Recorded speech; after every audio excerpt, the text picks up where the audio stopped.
சிவா திருச்சிற்றம்பலம். தென்னாடுடைய சிவனை போற்றி, எந்நாட்டவர்க்கும் நிறைவாக போற்றி. இப்பொழுது இந்த பூஜை அறைக்கு முன்பு நிறுத்தி வைக்கப்பட்டிருக்கின்ற இந்த மூங்கில் கம்பு, இது பார்ப்பதற்கு ஒரு சாதாரண கம்பு. இதுதான் வெள்ளியங்கிரி மலைக்கு நாம் சென்று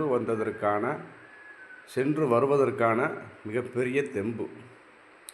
இது ஒரு ஊன்றுகோல், ஆனால் பக்திக்கான ஒரு சிறந்த சான்றுகோள். நமச்சிவாய வாழ்க.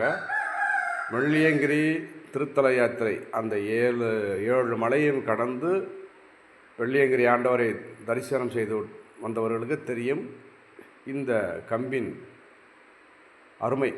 சிவசிவ இந்த கம்பின் மூலமாகத்தான், இந்த ஊன்றுகோலின் மூலமாகத்தான் நாம் நல்லபடியாக வெள்ளியங்கிரி ஆண்டவரை தரிசனம் செய்கிறோம். அதே போன்று நம்முடைய வாழ்க்கையில் இந்த திருத்தல யாத்திரைக்கு எப்படி, இந்த மலையேற்றத்திற்கு எப்படி இந்த ஊன்றுகோல் துணையோ, அதே போன்று இந்த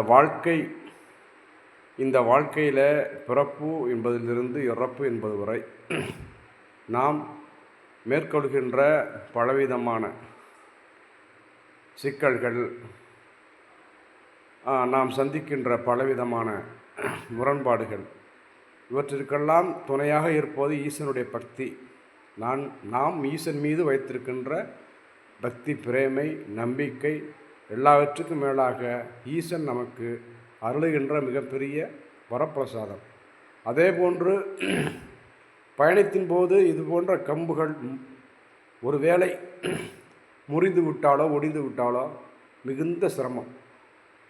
இதே போன்றுதான் வாழ்க்கையிலும் எத்தகைய துன்பம், துயரம் வந்தாலும் சிவ நம்பிக்கையினை, சிவ பக்தியினை, அந்த பக்தி வைராக்கியத்தினை, இந்த வைராக்கியத்தினை நாம் கண்டிப்பாக பின்பற்ற வேண்டும். பின்பற்றினால்தான் ஈசனர்களால் நமக்கு எடுத்த காரியம் கைகூடும்.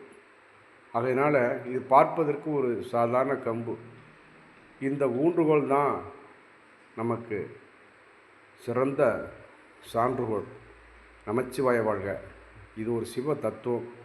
ஆகையினால் வெள்ளியங்கிரி சென்று வந்தவர்களெல்லாம் பயணத்திற்கு துணையாக இருந்த இது போன்ற கம்பினை, இதனையும் ஒரு புனிதமாக பாதுகாப்பார்கள். திருச்சிற்றம்பலம்.